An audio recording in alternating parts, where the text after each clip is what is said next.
Venimos de las estrellas y viajamos por las estrellas. Estamos en permanente movimiento. Desde el momento en que nacimos, estamos en movimiento, nuestro planeta se mueve, las estrellas se mueven. Y bueno, eso es maravilloso, porque nuestra casa, que es la Tierra, es como una nave espacial que nos está transportando. Y aquí en Viaje a las Estrellas hoy estamos muy contentos porque tenemos la visita de dos egiptólogos y arqueólogos españoles. Tenemos a Teresa Bedman, bienvenida Teresa, Buenas y a tardes. Francisco Martín Valentín, Hola, bienvenidos. muy buenos días. Qué bueno que están acá. Bueno, primera pregunta, ¿qué están haciendo ustedes en Medellín? Bueno, pues vamos a participar en el primer simposio hispanoamericano de egiptología, Ciudad de Medellín, que se celebra en la Universidad de Antioquia con otros colegas colombianos y también de México, de Chile, de España, que no han podido venir. Y bueno, pues estamos felices de estar en esta magnífica ciudad que es bellísima.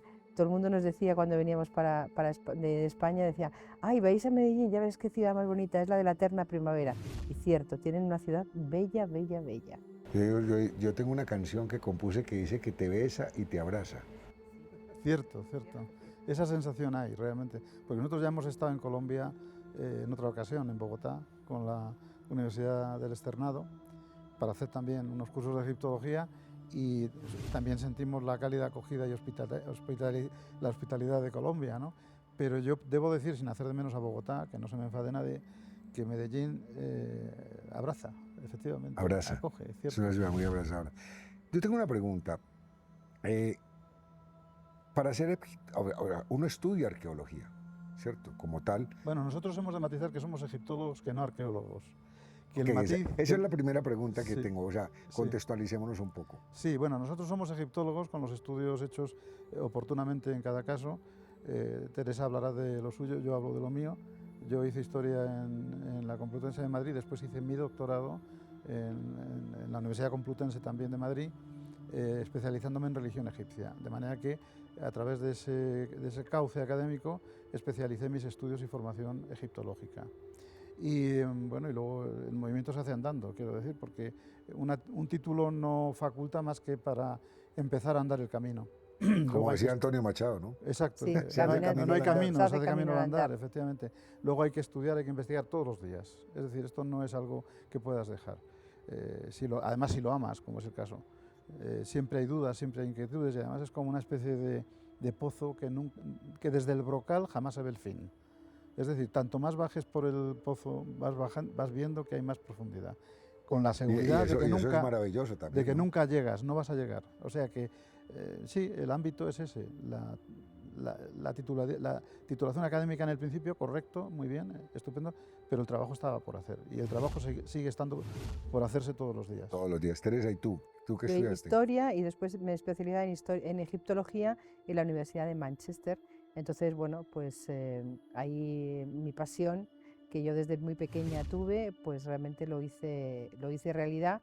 Y después Dios o el destino me premió con excavar en Egipto, ¿no? Y entonces excavar, yo excavo, no como Francisco, pero yo sí he excavado, pero porque claro, sí que es verdad, en la historia antigua te dan formación básica de arqueología, pero realmente lo nuestro es la egiptología. Nosotros tenemos un gran equipo de arqueólogos, antropólogos, arquitectos, restauradores y nosotros dos que somos la cabeza visible de la dirección y aparte somos los egiptólogos del sitio. Sí, pero yo quisiera matizar una cosa porque claro, la pregunta siempre nos la hacen así y bien hecha, porque decir arqueólogo y egiptólogo.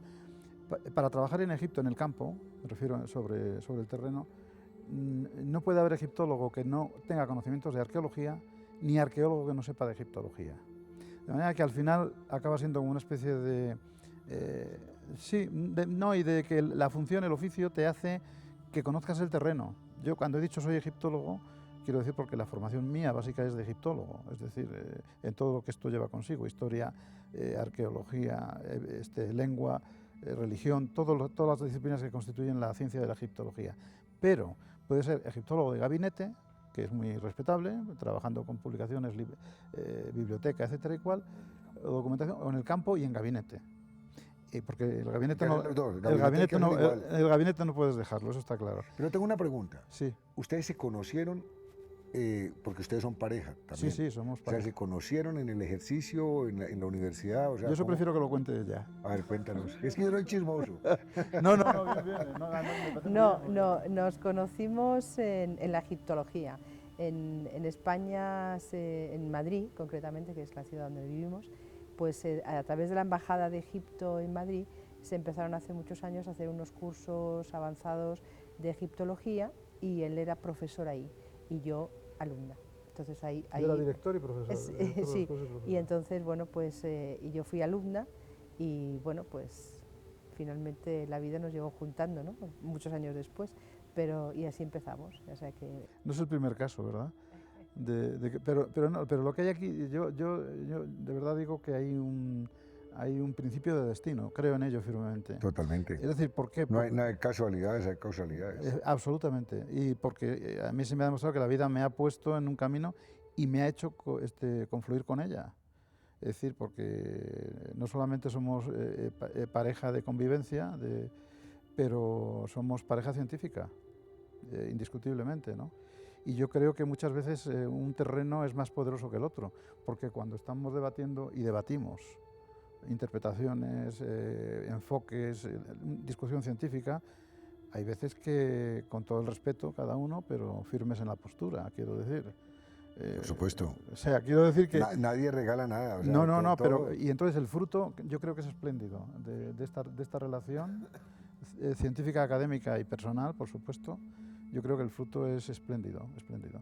Y yo diría más, de alguna manera nos distribuimos los papeles porque Teresa es el motor, vamos a decir. Además ya sabemos que la mujer siempre tiene los pies más en la tierra, ¿no? Más arraigada que el hombre en general. Entonces ella es el motor, es la estructura, es el alma de alguna manera, podemos decir, o parte del alma. Y lo mío entra en otras funciones, a veces más comprometidas, porque no solamente lleva la función de la egiptología y lo académico, lo científico, ¿no? Pero también la relación institucional, pues, por ejemplo, con las autoridades egipcias, es decir, otros niveles. Nos repartimos prácticamente los papeles. Ella se ocupa del equipo, de la estructura, de la logística, del espíritu, son un equipo. Efectivamente, dos mitades de un todo. Son dos mitades de un todo. Bueno, empecemos a meternos un poco. Entonces digamos que hay una conexión porque hay lo que tú decías, ante todo hay una pasión. Sí. Y cuando hay pasión, el tiempo no existe, o sea, y el pozo es infinito, uno quiere quedarse navegando y profundizándose. Cuando ustedes empiezan a sentir Egipto, ¿no es cierto? Como que la pregunta inicial, porque hoy veo que ustedes están metidos en un proyecto muy específico, pero digamos que en general, desde la teología egipcia, tengo una pregunta muy particular porque este programa se llama Viaje a las Estrellas. Sí, sí. ¿Ustedes creen que los egipcios de alguna manera pueden venir de alguna civilización extraterrestre o simplemente es una civilización que se gestó acá o pudo haber tenido? Porque, pues lo digo porque yo he estado también en los templos y he visto cosas que no me parecen normales, pero que pudieron haber sido normales. ¿Existe esa posibilidad? Vamos a ver. Para empezar, todos los seres humanos somos extraterrestres porque venimos de las estrellas. Partiendo de esta base y teniendo en cuenta, por ejemplo, que la cronología convencional, tal y como está establecida académicamente para el mundo egipcio antiguo, está muy en revisión, tiene que estarlo, porque se nos queda muy corta. Es decir, que estamos hablando de 3 milenios aproximadamente de historia y eso es absolutamente imposible. Pues quiere decir que tenemos que retrotraernos a muchos milenios atrás. Que haya habido estadios evolutivos, civilizatorios, diferentes en momentos concretos, de mayor nivel o menor nivel, podría haber sido, pero arqueológicamente no tenemos evidencias. Sin embargo, yo sí creo que el gran protagonista de la civilización faraónica fue el hombre egipcio, integrado en el medio en el que vivía, que esa es la diferencia que quizás no comprendemos. Mientras nosotros somos antropocéntricos, ellos se consideraban formar parte de la creación, no eran el centro, y su objetivo era mantener el orden de la creación. Entonces, si hubo extraterrestres, yo no lo creo. Es decir, mi sensación, creo que el gran mérito de la civilización faraónica pertenece al ser humano. Y eso es lo grandioso. Pero fue un desarrollo de una civilización. Absolutamente. Eso sí, que alcanzaron unos Pero una niveles... civilización que no era geocéntrica, pues antropocéntrica, sino que era, digamos, que estaba basada en la La creación, de la cual creación. el hombre formaba parte, pero no era el centro. Entonces, eso creo que da una perspectiva diferente, y sobre todo cuando ese hombre empieza a trabajar con unos elementos que hoy, en nuestra moderna civilización occidental o oriental, me da igual. No, vamos a dejar oriental porque oriental, la India y China tienen, la occidental. Lo hacemos todo de una manera positiva, pragmática, materializada, computable, no sé qué cuento, pues llegamos a unos caminos, pero ahí acabamos. Pero lo que ellos manejaron era otra cosa, y ahí viene el gran misterio. Yo pienso desde mi especialidad como egiptólogo experto en religión, y habiendo trabajado mucho con textos y bueno, mucha reflexión, que ellos trabajaban mucho con la mente. Entonces, que es un gran desconocido todavía hoy para nosotros. Y no sabemos a dónde llegaron. ¿Por qué? Porque no transmitieron ni hicieron manuales de cómo se trabajaba eso. Era una cuestión iniciática. Es que de hecho, Francisco, yo siempre he pensado que, y lo digo porque lo sentí, tú me preguntas ahorita que qué sentí yo en Egipto, y sentí una conexión, o sea, me preguntaba si estuve en el lago, ¿cómo se llama Lago este? Nasser. Bueno, yo me tiré a meditar allá y me ponía a pensar, bueno, por aquí pasó Moisés, etc. Pero lo que sentí es que me sentí conectado. Y estuve conectado durante mucho tiempo, y después se empieza uno como a desconectar, precisamente porque el mundo de Occidente nos desconecta. Los computadores nos desconectan, los teléfonos nos desconectan. Entonces yo digo que lo que ellos de alguna manera sí tenían era capacidad de conectarse y de vibrar. Y esas vibraciones que ellos generaban, yo creo que eran las que hacían que tuvieran una civilización. Sin duda. Esto no era a nivel popular. Esto, evidentemente, el templo era el centro de ese cosmos. Los templos en general. Y ahí había unos rangos sacerdotales, que llamamos sacerdotales, que no eran servidores del dios, pero que se servían según desde abajo hasta arriba, hasta los más altos puestos, desde un punto de vista de iniciación. La iniciación en Egipto, hablar de esto no es decir nada que merezca anatema. Es cierto porque lo tienen declarados los clásicos, que fueron iniciados en los templos, los viajeros griegos, muchos de ellos, y los filósofos. Entonces sabemos que es así. Esto consta, lo que pasa es que no dejaban manuales. Entonces, lo que sí que hacían ellos, creo, era llegar a través de la introspección, la reflexión, la meditación y la transformación de sus energías mentales, vamos a decir, su pensamiento, llegaban a sitios y a niveles que son inconcebibles para hoy nosotros, y que comunican mucho con lo que se está hablando de la física cuántica actualmente. Claro. Entonces, esto que estoy diciendo yo no es nítidamente... Por ejemplo, de ahí sale que, por ejemplo, un Pitágoras era un iniciado. Claro, sin Exacto, duda, pero sin exacto. duda. Sin duda. Pitágoras se inició con toda seguridad o con mucha probabilidad en el templo de Seti I en Abidos, porque allí tenemos la flor de la vida en uno de los pilares. Allí consta la escuela pitagórica presente. Y entonces, al fin y al cabo, ¿qué tenemos? Ya saltamos al número phi, etcétera y cual. Eso te iba a decir yo, o sea, el número de oro... Al pi no se llega normalmente, se tiene que llegar a través de la... Al phi, porque el pi es el de la pirámide, pero el phi es la armonía universal, el número de oro, que eso es lo que se atribuye a Pitágoras, pero que estoy seguro que Pitágoras lo aprendió en ese templo concretamente, o en otro egipcio. Bueno, y ahí también hablan de otros iniciados, ¿cierto? Como hablan de Jesús, hablan, pues, pero eso ya son como más un tema, digamos, acomodado de alguna manera a las religiones. Sí, ¿no? yo creo que esto lo de Jesús ha dado pie, y voy a darle el pie a Teresa para que hable un poco, porque estoy monopolizándola y no me gustaría. Concreto ya. Lo de Jesús yo creo que está proyectado desde la cita evangélica de la huida a Egipto, y de que cuando regresan a Judea de nuevo, él tiene 10 años o más, ya es casi adulto. ¿Crees que, o sea, podría haber tenido alguna relación con la religión egipcia, Jesús? Egipto es la ¿Tuvo madre. algún conocimiento? Egipto es la madre. En Egipto, contra lo que se pueda pensar, nació el cristianismo, pero eso da para otro programa. Pero tremendo programa. Sí. Bueno, de todas maneras, la figura de Horus, Sí. ¿no es cierto? Con su madre y todo, parten de volvemos al mismo esquema de la Virgen con el niño, ¿no? Los iconos son puntos de apoyo para llegar a lo espiritual. O sea, que son iconos. Lo que pasa es que los egipcios eran especialistas, súper especialistas en la iconografía, en el icono, porque lo habían hecho milenariamente. Y el cristianismo, no quisiera saltar ahora si no da lugar al tema, el cristianismo nace como una religión neojudaica, por tanto, anicónica, sin iconos. No se podía representar ni al ser humano ni a Dios. El judaísmo lo tiene prohibido. Ahora somos muy iconoclastas porque Y sin embargo, todo el mundo mantiene la Virgen, el San José. pero sin embargo, eso es lo que digo. Cuando el neojudaísmo llega a Egipto y se convierte en el cristianismo a partir del siglo II al III, después de Cristo, no antes, se les ocurre que todo está inventado. Isis con el niño es la Theotokos, la madre de Dios, con el niño pequeño, con el niño Jesús. San Jorge con el dragón es el Horus imperial vestido de legionario, alanceando desde un caballo a un dragón. Y así hay muchas otras cosas. Por supuesto, mucha simbología, ¿no? Sí, sí, absolutamente. Egipto lo dio todo. Bueno, ¿qué se siente, Teresa, estar uno en el campo?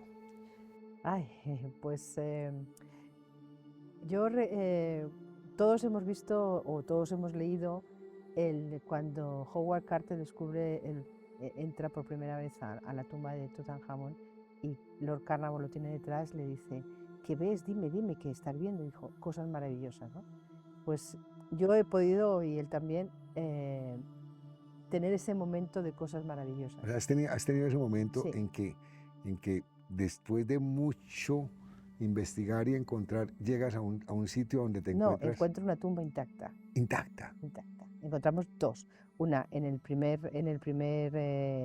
el año 2014 y la segunda en el año 2015. O sea, ese momento cuando en ese momento yo estaba en el campo con otro arqueólogo y llevábamos varios días y yo le estaba diciendo, mira, ¿tú no hueles a momia?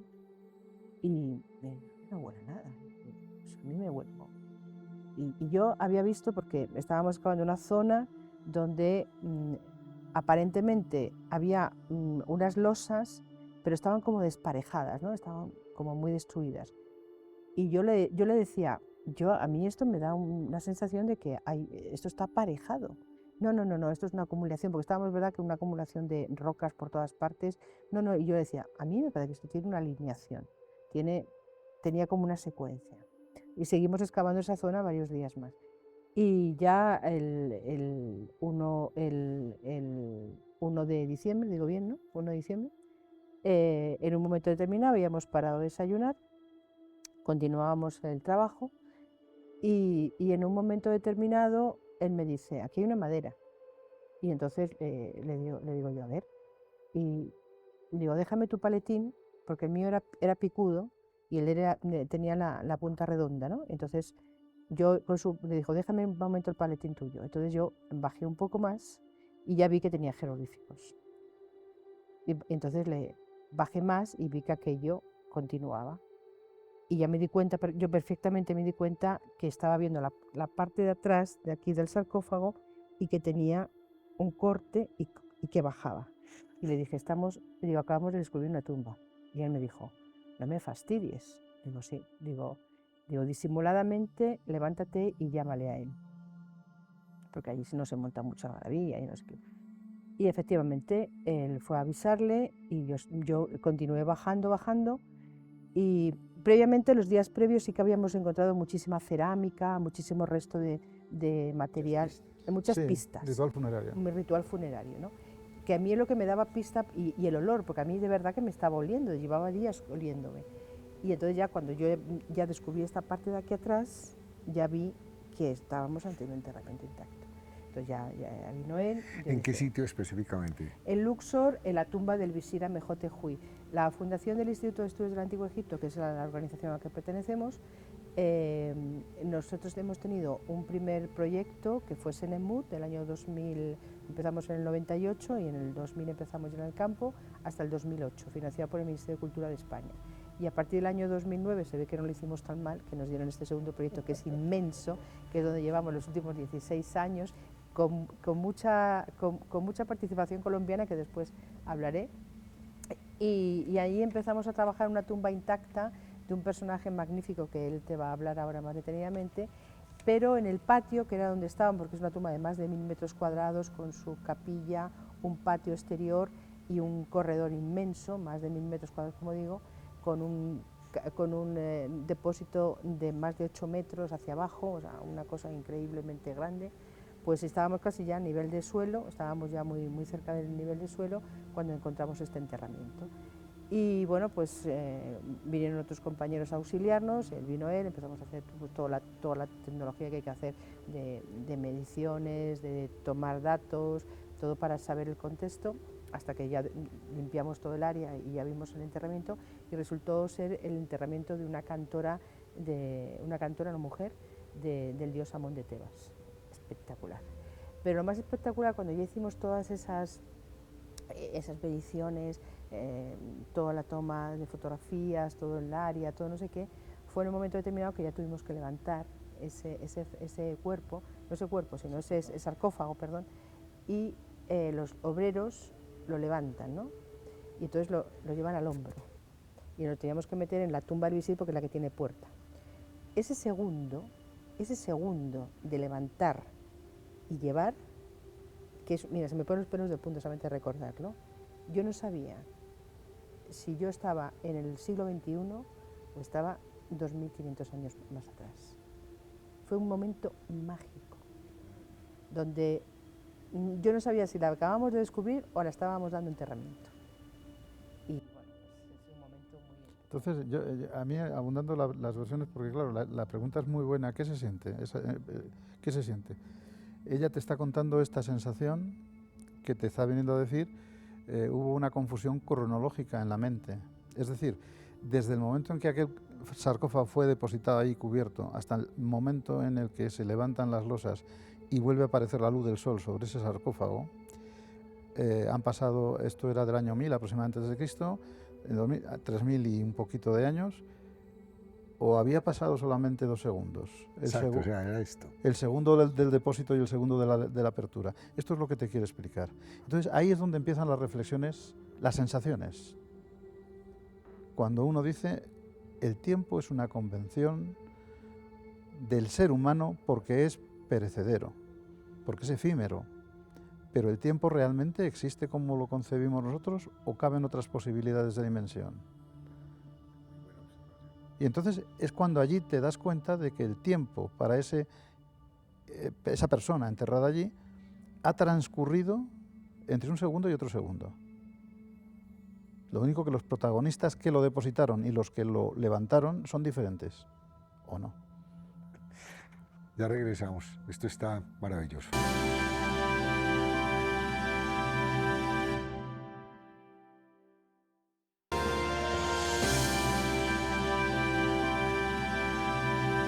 Venimos de las estrellas, viajamos por las estrellas. Estamos aquí con Teresa y Francisco, que son 2 egiptólogos, historiadores, que nos han venido a visitar aquí a la ciudad de Medellín y que tenemos el privilegio de compartir esas experiencias que tienen ellos, que no las tienen muchas personas, porque a todos nos gusta Egipto, pero vivir Egipto, estar allá meses enteros y tener la oportunidad que ustedes han tenido de poder entrar, como decían ahorita, a una tumba donde nadie ha entrado en 3000 años y sentir que la vida es así, o sea, que eso pasó hace 3 segundos, eso es una cosa maravillosa. Yo me pregunto una cosa, porque me comentabas ahorita sobre el tema de lo de las sensaciones en la vida. Hace poco estuve en el Museo Británico y vi la piedra Rosetta, ¿no es cierto?, que la descubrió Champollion. Sí. No, la utilizó Champollion. La descubrió un capitán de ingenieros francés, se llama François Houchard. Ay, pero se le atribuye a Champollion. No. Champollion trabaja con un calco de esa piedra, ni siquiera con la piedra. Es que esta es una historia muy interesante. Oye, pero qué bien que me lo aclares, porque pues mira, está viniendo la flota de Nelson a Egipto para combatir a los franceses que estaban ahí, ¿verdad? Entonces... Claro, porque de hecho Napoleón se les parqueó allá para quitarles el trigo que venía a la India. Sí, querían controlar efectivamente la ruta a la India, etcétera, y cual. El caso es que, bueno, hay un enfrentamiento entre el ejército francés y el ejército británico, y la flota británica, y a la espera de que van a venir los navíos británicos a atacar los fuertes, los castillos que hay en el delta, en un sitio que llaman Damieta, había un fuerte mameluco antiguo, con bloques de piedra. Y entonces están reparándolo y preparándolo para resistir la artillería naval, y hay un capitán de ingenieros francés que se llamaba François Bouchard. Entonces ordena remoción de bloques de antiguo y tal y cual, y entre los bloques que aparecen allí aparece un fragmento de basalto roto, que fue luego lo que se llama piedra Roseta, porque he dicho Damieta, perdón, era Roseta, era en la boca de Roseta, perdón, de ahí viene el nombre de la piedra. Y esto los franceses lo cogen, luego vienen los británicos y en la rendición que hacen del ejército francés les permiten coger armamento, bagajes, todo igual, pero las antigüedades las tienen que dejar. Y por eso los británicos hacen con la piedra y va al británico. Pero tuvieron la gentileza, entre comillas, los británicos, de hacer calcos de ese documento. Y esos calcos los reparten por todos los gabinetes de Europa, Francia, Alemania, no sé qué. Y a Champollion le llega una copia o maneja una de las copias. Fue sobre esa copia que él trabajó. Y él fue el que logró traducir lo que sí, está. eso porque estaba en tres idiomas. En 3 lenguas. En 3 lenguas, perdón. Entonces él, a partir de eso, porque él hablaba perfectamente copto, y entonces a partir del copto él empieza a identificar ciertos signos. O sea que, digamos, ¿la escritura egipcia es cuneiforme o no es? No, es jeroglífica. La escritura, vamos a ver. La escritura egipcia, la sagrada es la jeroglífica, que son los personas, objetos, etcétera, que conocemos. Eso es cuneiforme, pues, o sea... No, el cuneiforme lo hacen... Muestra la acción. No, la escritura cuneiforme es una escritura mesopotámica, que no tiene nada que ver con lo egipcio, que se hacían tablillas de barro con unas cuñas, son como trazos verticales y horizontales, que de ahí viene el tema, porque el nombre que se le aplica es como consecuencia de la incisión que se hace. Pero la escritura egipcia tiene estas versiones del egipcio. El jeroglífico, que son los animales, las personas, los objetos, lo que vemos en los textos. Exacto, muestra la acción. Sí, muestra, se ven lo que se ve en los templos. Estás viendo dioses, estás viendo hombres, estás viendo figuras. Como los emojis, sí, algo así. Esto era para los templos y las inscripciones importantes de corte sagrado. Pero luego utilizaban la lengua que utilizaban, hacían otros registros por escrito que hacían la letra cursiva de esos jeroglíficos. Eso se llama hierático, que era con lo que redactaban documentos jurídicos, religiosos, pero ya de los papiros. No en piedra. Pero no era fonética. Sí. Dame chance. Vale. Y luego esta escritura hierática evoluciona al demótico, que aparece en el siglo VII antes de Cristo, y que es la lengua popular que da lugar a una nueva escritura, inspirada en el hierático, pero con las formas gramaticales sintácticas de la lengua de la época, porque estamos hablando de que pasan siglos. Y finalmente aparece el copto a partir del siglo III después de Cristo, que es el egipcio en tiempo del cristianismo, y el cristianismo rechaza los signos jeroglíficos porque pensaba que eran idolátricos, que no se compadecían con la religión cristiana, y por eso utilizan unas nuevas grafías, un alfabeto inspirado en el griego con una serie de 5 o 6 signos más. Bueno, estas son las escrituras egipcias. De cuando pasa Alejandro Magno, me imagino yo. Cuando llega Alejandro Magno, están viviendo en demótico, y cuando llega Alejandro Magno se impone el griego como lengua oficial. Por eso la piedra de Roseta tiene, como decía Teresa, 3 escrituras, pero un solo mensaje. Y tengo una curiosidad, ¿los coptos como tal todavía existen en Egipto? Sí, claro. ¿Y son como los cristianos que quedan? Son cristianos. En realidad son los originales cristianos. Son los cristianos originales, perfectamente. Diría yo, pero bueno, sí, volvemos otra vez al... Bueno, pero yo iba al tema de la piedra Roseta porque finalmente es a partir de ahí que empezamos como a descifrar lo que se veía allá. Ustedes entienden, o sea, Teresa, ustedes cuando entran, para ser egiptólogo no tienes más remedio que traducir los textos, pero si no... Eso debe ser mágico. Eso es mágico. Porque, es decir, no es lo mismo que yo esté viendo una cosa que simplemente digo, esto está lleno de cosas, a entender. Es mágico. Todo ¿Por qué? lo que está ahí. La sensación.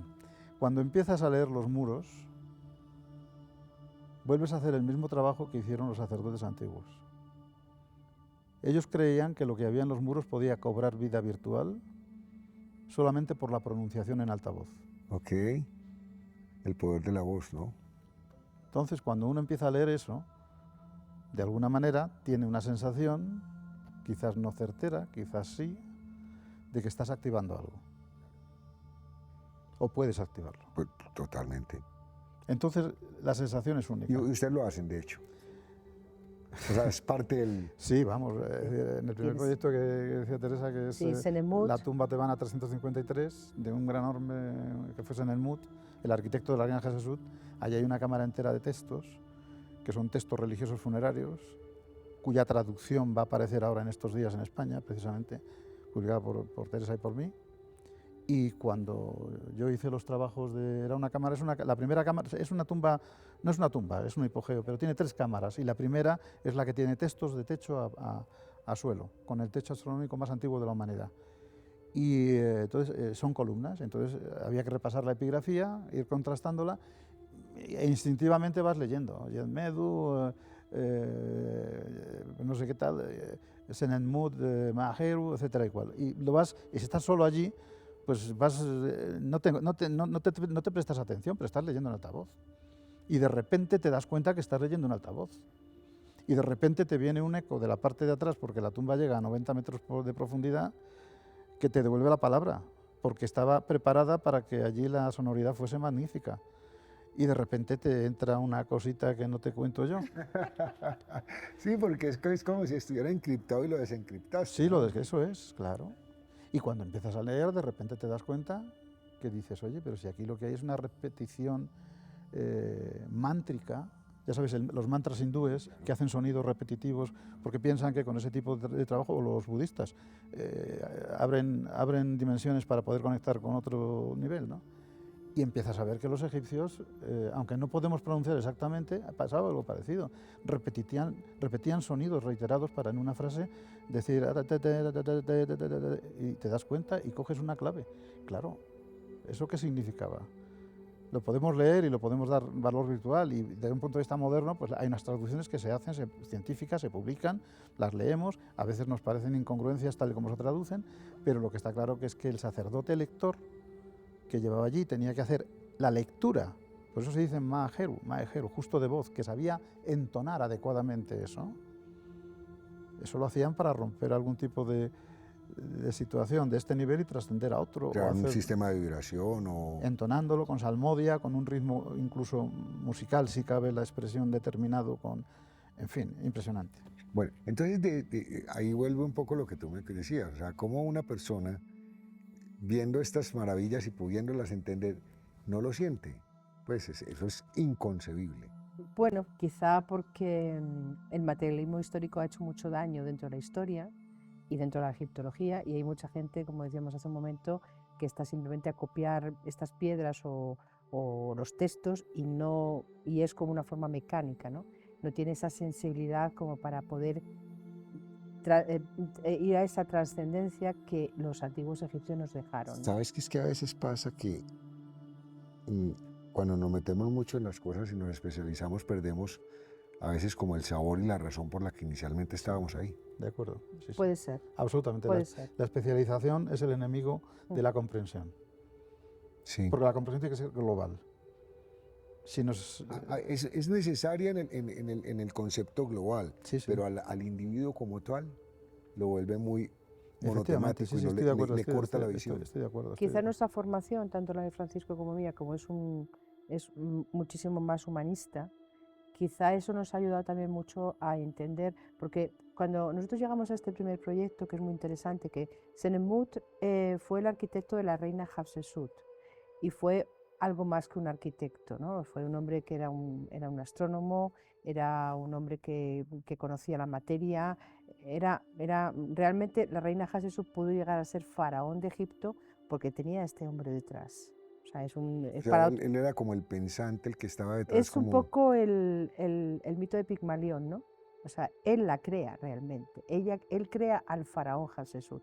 Sin él, esta mujer no hubiera podido dar ese paso que la llevó a ser faraón de Egipto. Pero eso da para otro programa. No, perdona, de hecho, ella va a hablar de las mujeres en el simposio, hay un tema que le toca hablar en parte de esto, y otro tema mío específico sobre este Senenmut y la tumba 353. Es decir, que empezamos mañana, ¿es así? Pues pasado mañana yo tengo que dar una ponencia hablando de todo esto que te estoy contando. Pero ven, ¿Senenmut fue la tumba que ustedes descubrieron? ¿O No, es, no, no, es una que están trabajando? ¿O es un tema específico No, sobre el que vamos a ustedes ver, cuando el gobierno egipcio nos solicita que vayamos a trabajar a Egipto, que ese primer proyecto nos pidieron a Egipto que fuéramos allí, nos dan esa concesión. Esa asignación. Esa concesión ya había sido descubierta en 1924 27, perdón, por Whitlock, que era del Metropolitan Museum de Nueva York, pero no comprendió el monumento, no comprendió.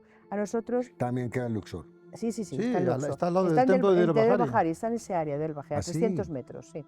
Entonces, a nosotros nos dan ese monumento con la idea de que hiciésemos una nueva reinterpretación del monumento, le pusiésemos luces, una nueva excavación, una nueva interpretación de todo. Entonces, cuando nosotros empezamos a trabajar, pues nos dimos cuenta de que había cosas rarísimas en la tumba. Primero se hablaba de la segunda tumba de Senenmut. Ya el sarcófago de Senenmut se conoce, está en el Metropolitan Museum de No Nueva me York. hagas spoiling. No tengo... Bueno, pero solamente de la dos ponencia. cosas. Entonces, el tema está que vimos que de entrada no entraba el sarcófago. Por las mediciones, aquello se encajonaba, primera parte, con lo cual ya te dices, aquí hay algo raro. Vimos, además, que había una marca en el techo por el cual la tumba tuvo, ellos iban excavando y en un momento determinado se ve que se desvían y entonces hacen una marca y vimos dónde tiraba esa marca. Esa marca tira hacia una estela de falsa puerta, que seguramente ahora te va a hablar Francisco. No, ahora no voy a hablar por una razón sencilla, porque quiero que vean la conferencia que se va a dar. Sí, muy bien. Vale, Entonces, insisto. Claro. el tema es que tira hacia unos ojos que están en el centro de esa estela de falsa puerta y nos vimos que llegaba ahí y dijimos, qué cosa más extraña. Y entonces él se le ocurre a los arquitectos decirle a Juan Martín Rojo, que falleció, le dice, Juan, mira a ver, esto se puede tirar una línea hacia arriba y a ver dónde va. Y Juan dijo, sí, vamos a ir con la estación total, vamos a medir y tal. Y bueno, yo estaba en el templo de Hatshepsut y nos dijo, mira, eso tira hacia el templo de Hatshepsut. Pues vamos a ver dónde tira. Yo llevaba un walkie-talkie. Entonces Juan, entonces ellos con un sistema de la estación total, ellos me decían, tira a la izquierda, un poquito a la derecha, un poquito a la izquierda, aquí, quédate quieta, para medir, ¿no? Y entonces de repente yo miro, hago así, y yo veo que encima de mi cabeza, donde yo me había dicho que me quedara separada, veo los mismos ojos que estaban abajo. Y a continuación, en la otra pared de adentro, los mismos ojos. Y ellos habían hecho una línea mágica entre una tumba que está casi a más de 400 metros, con una profundidad de casi 100 en el interior de la tierra, hacia el templo de Del Bahari, en una capilla donde la reina Hatshepsut se diviniza como diosa Hathor, y habían hecho un mapeo que tiene que ver con las estrellas, como este programa. Bueno, yo te prohíbo que sigas hablando de este asunto. Claro, es que yo entiendo, si formó parte del equipo, estuvimos viéndolo juntos. Ella fue la que nos dio la referencia de cuando estaba con el prisma, mirando, estaban los dos ojos. Pero todo esto forma parte del tema que me toca explicar a mí pasado mañana, que se llama la interpretación religiosa del hipogeo TT353 de Senenmut. Entonces, encantado de darte la primicia desde el punto de vista, pero hay que dejar a la gente con un poquito de cosa para que, en fin, quieran verlo. En todo caso, lo que sí que te podemos decir de este proyecto es que fue un proyecto magnífico, que nos dio una oportunidad única, porque realmente yo creo que es uno de los momentos más espléndidos de Egipto, con el techo astronómico más antiguo de la humanidad, o sea, con los planetas y con tal, y que tiene una cantidad de misterios y una cantidad de claves realmente asombrosas, tanto que lo que hemos querido ofrecer a la Universidad de Antioquia en este simposio es nuestra interpretación religiosa del significado de ese monumento en el contexto de Deir el-Bahari, porque es que tiene muchas claves. Es una Entonces, cosa. Senenmut era como a ver cómo explicarlo, como el que le manejaba la imagen, era como el gran asesor de Hatshepsut. Hatshepsut, podríamos decir que sí, pero era mucho más que eso. es que era un hombre, era de estos iniciados que tú Era decías al como un principio. Imhotep. Sí, Un iniciado, sí, exacto, sí. exacto. Hay una mediación Un de personajes en sacerdote, pues. Egipto, de Sí. tal, uno es este. O sea, en Egipto hay una serie, a lo largo de la historia de Egipto, hay una serie de personajes, entre ellos Imhotep, que son como una gente que está como fuera de concurso, por así decirlo, ¿no? Entonces son gente que son sabios. En el sentido íntegro, integral. Y entonces hay 4 o 5. Y entonces siempre, hay unos momentos históricos importantes y claves en Egipto y aparece uno de estos personajes apoyando al faraón de turno, Pero ¿no? qué suerte tienen ustedes. Mucha. Sí, Porque es que, bueno, que a Mucha. uno le pongan, le asignen esto, pero les asignaron uno de los... sin duda. Un sitio los- espectacular. O sea, nosotros realmente estamos muy felices con el Visir Amejotejuy porque realmente ha dado muchas claves y ahora hablaremos de ello y tal. Pero trabajar en Senemut al día de hoy para nosotros ha sido un auténtico privilegio y un regalo de los dioses de Y Egipto. yo quiero aprovechar este momento precisamente para dar gracias a las autoridades egipcias en cada momento, a los responsables de las antigüedades de Egipto.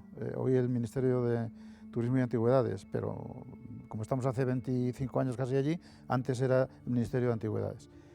Y antes de eso simplemente las antigüedades.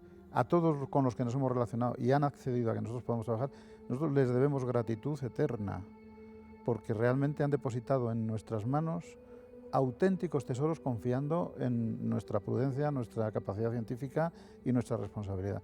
Entonces, la deuda que tenemos contraída con el gobierno egipcio en esta materia o con sus representantes es eterna, es impagable.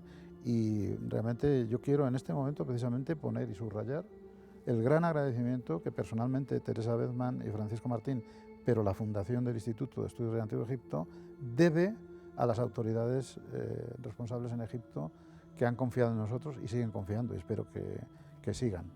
Por supuesto. No, y de hecho yo pienso que lo que se ha logrado en Egipto es porque de alguna forma todo lo que es el tema antropológico que se maneja ya se ha manejado de una manera ordenada. O sea, Sí. digamos que si algo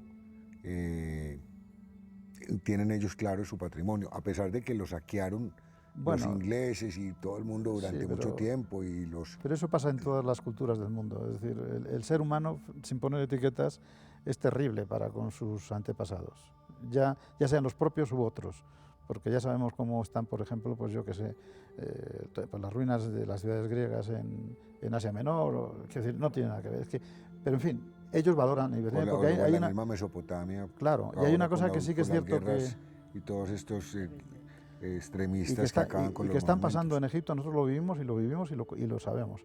Hay una generación de egiptólogos egipcios nuevos, gente de 40 años hasta 20, 25, y alguno otro anterior, muchos anteriores, que están sintiendo ese patrimonio como propio absolutamente y lo consideran como realmente sus raíces. El egipcio, y esto es dar un salto en la conversación, el egipcio puede ser islámico o puede ser cristiano copto. Total, pero es egipcio. Pero es egipcio. Es decir, a un egipcio no le vayas a decir tú eres árabe, porque lo estás ofendiendo. Te dice, no, yo soy egipcio. Que los turcos. Yo soy egipcio, soy musulmán, Sí. pero no soy árabe, soy egipio, porque ellos asumen su Es tradición. que ser egipcio es ser del Nilo. ¿No? Es estar ahí. Y el orgullo que tienen de ser el origen o los restos de aquella civilización que ha sido la grandiosa del mundo. Es que la madre es Egipto. La madre de la cultura occidental, de nuestra cultura, de nuestra manera de pensar y de ver y de sentir, es Egipto. Bueno, seguimos aquí en Viaje a las Estrellas, regresamos en unos instantes.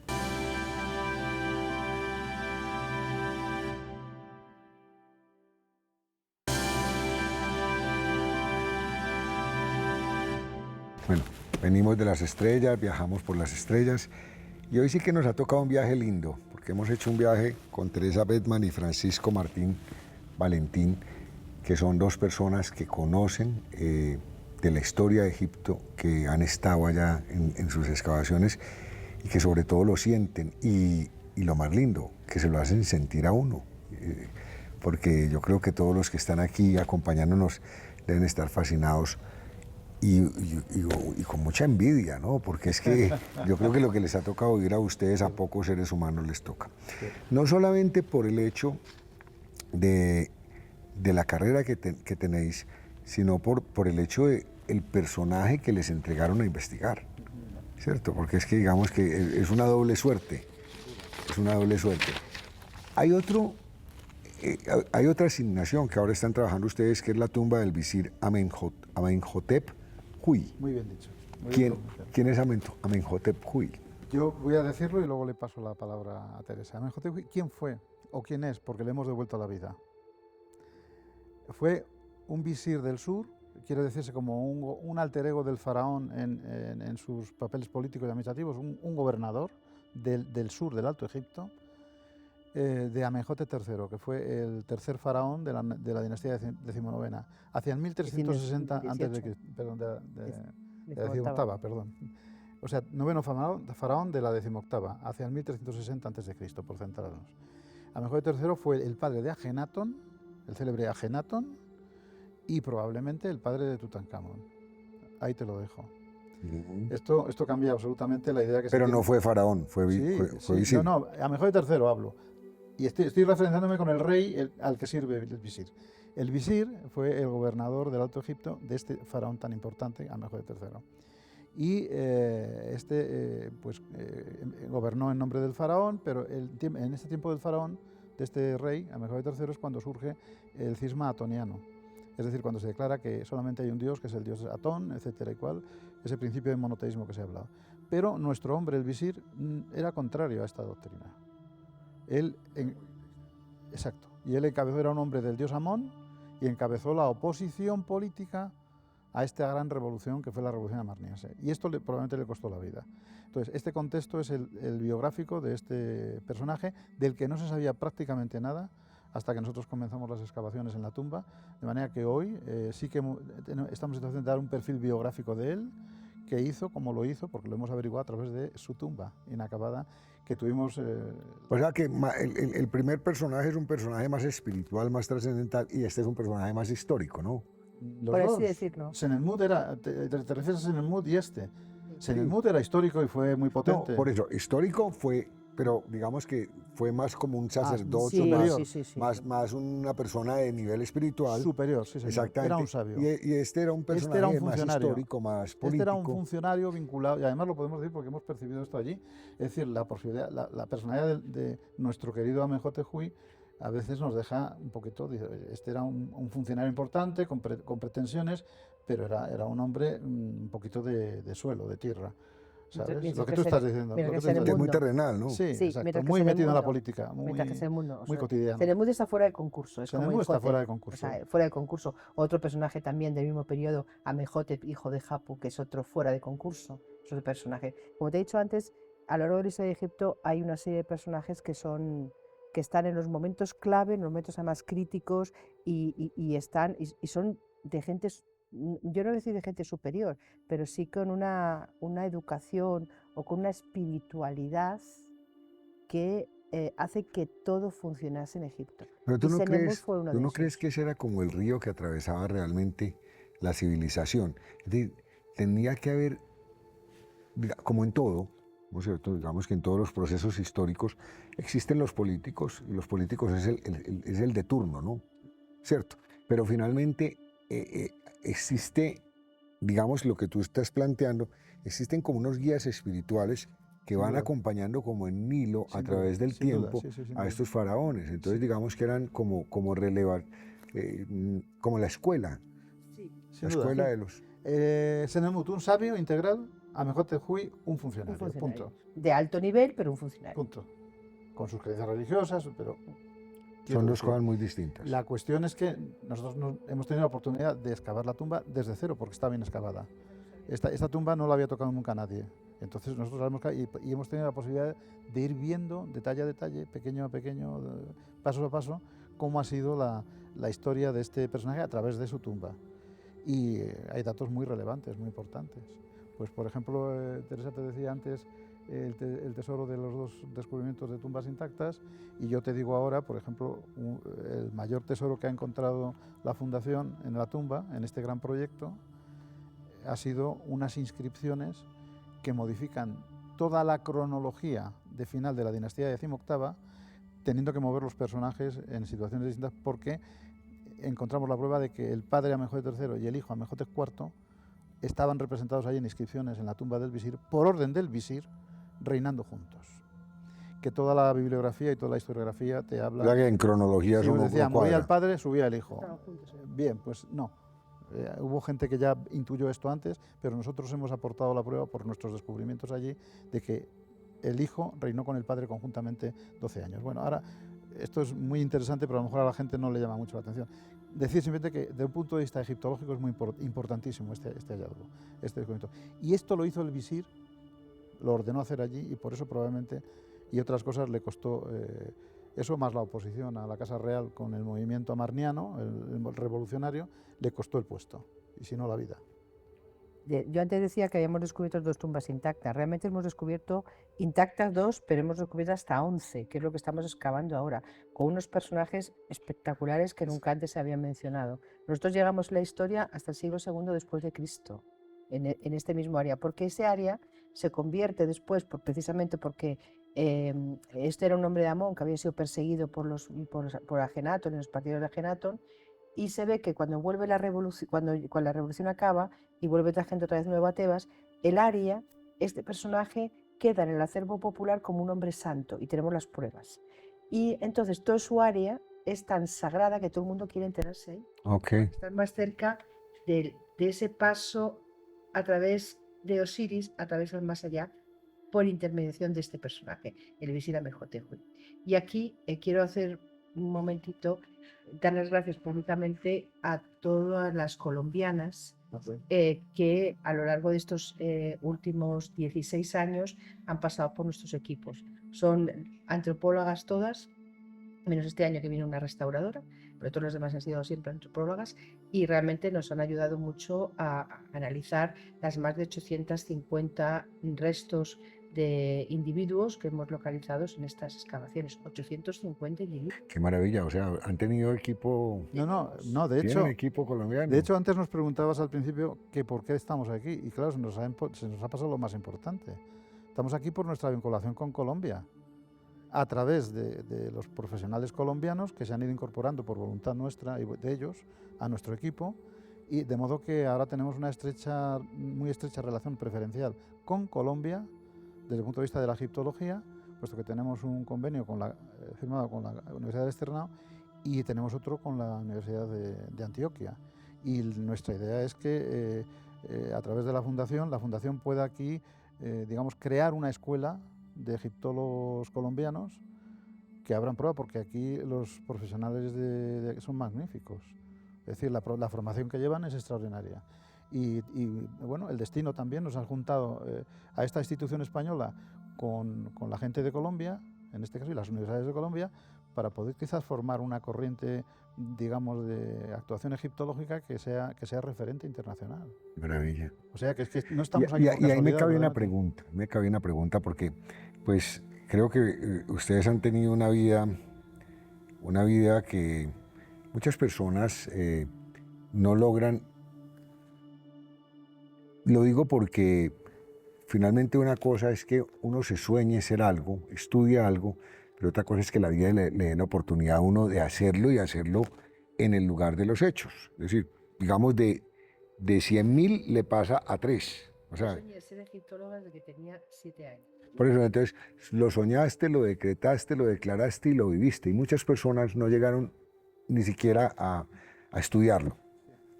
Cuando yo digo eso, y ahorita remitiéndome un poco a lo que decías, que es que hay un pozo donde uno estás viendo esto, pero mientras más profundo te metes, más allá quieres meterte, ¿no? La pregunta es, si les dieran el deseo de buscar una asignación, ¿qué buscarían? ¿Qué les llama la atención a ustedes en Egipto? Si ustedes dijeran, hombre, nosotros como pareja científica, como pareja existencial, ¿qué les gustaría investigar en Egipto? ¿Qué les queda faltando? Pues yo creo que lo que estamos investigando, con esto tenemos de sobra, pero a mí no se me ocurre nada más, porque es que con lo que tenemos aquí tenemos para los próximos 10 años mínimo. No, claro, pero es decir, ¿Qué nos esto gustaría tiene mucho que ver investigar? con la historia, ¿no es Bien, cierto? sí, correcto. Quizás con la especialidad de cada uno. Ella está con las mujeres, te lo puedo decir. Yo estoy con los textos religiosos. Yo cuando me meto a traducir y me pongo a traducir o cosas que han aparecido en la tumba actual, o cosas de lo de Senemut, o cualquier otra cosa, porque hay que dar conferencias y escribir libros. Y empiezas a releerte. Yo me encantaría conocer al límite el significado real, fíjate que digo, de los textos inscritos jeroglíficos. Este es mi objetivo, pero no voy a llegar, obvio. No voy a llegar. Pero hasta donde sea Hasta posible. donde pueda, sin duda. Sí, sí. ¿Y tú? Yo, poner en valor el papel de la mujer egipcia, que realmente tuvo una importancia que bueno, ahora se está poniendo un poco más en valor, ¿no? Porque, para la redundancia, porque realmente no se había estudiado nunca. Yo cuando empecé a estudiar siempre pensaba, pero bueno, siempre se habla de Ramsés segundo, de mejor de tercero, no sé qué, y las mujeres, ¿qué pasaba con ellas? No, eran como nombrecitos, ¿no? Sueltos. Y yo, pues poco a poco empecé a estudiar y entonces me di cuenta de la importancia que tenía la mujer, porque curiosamente, como hemos dicho al principio, el hombre egipcio no se consideró más que el río o más que un animal o más que las estrellas. Era parte de ese cosmos. Y dentro de ese cosmos estaba la mujer. La mujer tenía su nivel. No pasa como en el mundo griego, romano, que era, bueno, pues prácticamente una silla, ¿no? Aquí no, aquí tenía orden y mando. Y las hay, pues vamos, O sea, complementaba el cosmos. complementaban. O sea, los hombres tenían que hacer una serie de cosas y las mujeres tenían que hacer otra. Pero ellos dos juntos formaban parte de ese cosmos. Y eso es lo más magnífico de esta civilización, de que nadie era superior a nadie. Y eso es lo más importante. Y cada uno tenía su papel. Cada uno tenía su papel. Ahora que estamos tanto luchando por la igualdad y no sé qué, te das cuenta que una civilización que hace más de 4.000 años ya tenía eso más Completamente claro. completamente claro. Y eso para mí es súper súper grandioso. Y es, no sé, trabajar en ello día a día, te das cuenta de esto, de aquello, y para mí es magnífico. Y yo cuando hablo de Hatshepsut, bueno, yo qué sé, yo creo que en algún momento determinado Hatshepsut me está soplando cosas al oído, ¿no? Y di esto, y di aquello, y hice aquello, y hice esto, ¿no?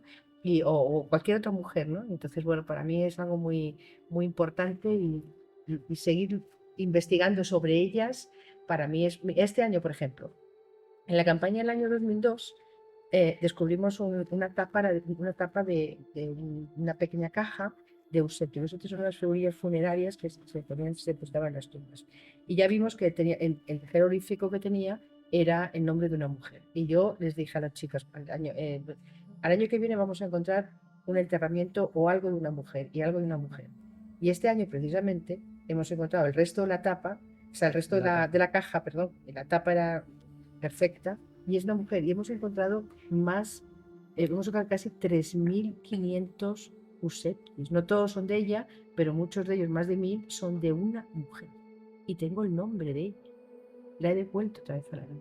Qué bonito. Qué maravilla. Esa es mi función. Y enseñar esto a las generaciones venideras. Qué Y maravilla. mientras que sigamos pudiendo hacer esto, estamos devolviendo la vida a aquella gente, pero nos estamos dando vida a nosotros. Ese es otro punto importante que quisiera dejar de manifiesto. Es decir, esta pregunta no me la has hecho tú, pero me la podrías hacer. Bueno, ¿y socialmente qué función tiene un egiptólogo? Más allá del diletantismo, la torre de marfil o el placer de leer jeroglíficos. Bueno, pues nosotros creemos, estamos convencidos de que la labor, no del egiptólogo, del arqueólogo, del que busca la historia pasada de la humanidad, pero en nuestro caso, teniendo en cuenta que Egipto hemos dicho al principio que es la raíz de toda nuestra conciencia como civilización occidental, y es muy importante lo espiritual, pues nuestra labor reside en devolver a la sociedad nuestras conclusiones científicas y de este tipo que estamos hablando, para ver si esto es útil a la sociedad de hoy, que está muy desnortada. Cuidado, que es que estamos viviendo un periodo muy, muy difícil. Entonces, un egiptólogo debería, o nosotros, tratamos de sacar instrucción y conocimiento auténtico de lo antiguo, que funcionó muy bien durante milenios. ¿Por qué sería? Porque había armonía, había equilibrio, había justicia con mayúsculas. Y ver si lo podemos reintegrar, dando conferencias, publicando libros, que la gente lo lea, a ver si lo interioriza. Yo la verdad es que en mi interior siempre he creído que la bola de cristal que me dice el futuro, ¿no es cierto?, solamente la puedo la puedo entender si entiendo el pasado. Correcto, ¿Cierto? correcto. O sea, ahí está Este clarísimo. es uno de nuestros lemas. Sí. Desde el pasado podemos llegar al futuro. Exacto, o sea, y tú lo ves en Roma. Yo Sí, particularmente me encanta leer historias de Roma. Un coterráneo de ustedes que es Santiago Posteguillo, me Sí, encanta. Posteguillo, sí, sí, sí. ver sí, la sí. historia de Roma me parece Magnífico. Es un Entonces hombre que uno se va dando cuenta que los errores de las civilizaciones siempre están por los mismos lados. son de manual. El orgullo, la codicia, la desforada, la ambición, la vanidad. Somos el hombre, somos el mismo sujeto. Da igual los años que haya pasado, somos lo mismo. Exactamente, y todos ante una situación de tiempo, porque el tiempo lo sentimos, es en la piel, porque pues tenemos un instrumento que se nos está acabando, pero no entendemos, y ahí viene lo que tú decías que es muy importante, es que la trascendentalidad está en el espíritu. Eso es lo que, Sin y duda. eso es lo que ellos aprendieron, ¿no? A mí me encantaría algún día que personas como ustedes se fijaran en el entorno que tenemos aquí en esta tierra en particular. Sí, sin duda. Yo digo que aquí estamos rodeados de pirámides. Absolutamente, sí, sí. Yo las siento, lo que yo les decía, yo siento como tú sientes el olor de las momias, yo siento el palpitar de las vibraciones. Cuando uno sale de aquí, estos estudios de cosmovisión y camina hacia el norte de la ciudad, hay un cerro que se llama Quitasueños. Y el sol le pega justo en el atardecer. Y uno lo ve y yo digo, por Dios, esta pirámide es la pirámide más grande que uno se pueda imaginar. Y ahí está, solo que faltan personas como ustedes que vengan a descifrarlas. Qué placer que hayan venido acá. Qué placer y qué privilegio poderlos haber entrevistado. Por favor, cuando vuelvan, me encantaría seguir haciendo Siempre. y hablando de otros temas con ustedes. Siempre a tu disposición, porque además tenemos una obligación que la tratamos de cumplir, que es la obligación de hablar, de comunicar. Por tanto, hay que darte las gracias a ti por darnos esta oportunidad, y si quieres repetirla, será un gran honor para nosotros y además nos ayudarás a cumplir nuestros objetivos, que es devolver a la sociedad principios que les puedan ser útiles. Entonces, que sea esta la primera cita. Muchas gracias, Francisco. Muchas gracias, Teresa, de verdad. Gracias por acompañarnos a viajar por las estrellas. Ha sido un placer. A ustedes también muchas gracias por acompañarnos. Hasta pronto.